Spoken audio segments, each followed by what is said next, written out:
What were the biggest problems? The parents or the kids? I mean, definitely start with the parents. I think a lot of the problems came back to the parents. Right. And just early on, parent maybe poor, not very good parenting style, and a lot of inconsistency and a lot of issues they were dealing with, Right. whether it's substance abuse or addiction or domestic abuse or trauma that affected how they raised the kids. And then, yeah, so. It's in and how did you keep your mental health doing? I mean, dealing with this kind of stuff because I just can't imagine dealing with maybe drugs or bad families and the kids they need food or they are homeless. I don't know how did you keep your mental health at Um, that time, yeah, like or one, it was not an issue for you. I mean, one thing that I feel help is I worked in Clay County and I lived in Duval.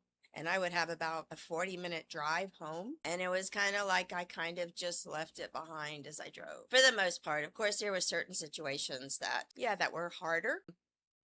And yeah. And I mean, I'm a spiritual person. I have a relationship with God. And so prayer. Yeah. I mean, there was the time I drove and picked up a homeless student in Virginia. Yeah, so I didn't always leave it where it should be. Yeah. Right. So, and there was times I got more involved with some students than other students. Right. Yeah, probably the unaccompanied youth are the ones that 16, 17, 18-year-olds that didn't have a family or didn't have a home.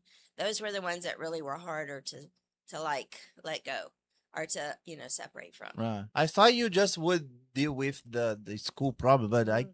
I now I understand that the range was enormous. Yeah. Oh. And that's the basic difference between psychologists and social workers. Like social workers are dealing with the person and all of their environment, whether it's family or financial or transportation or abuse or everything.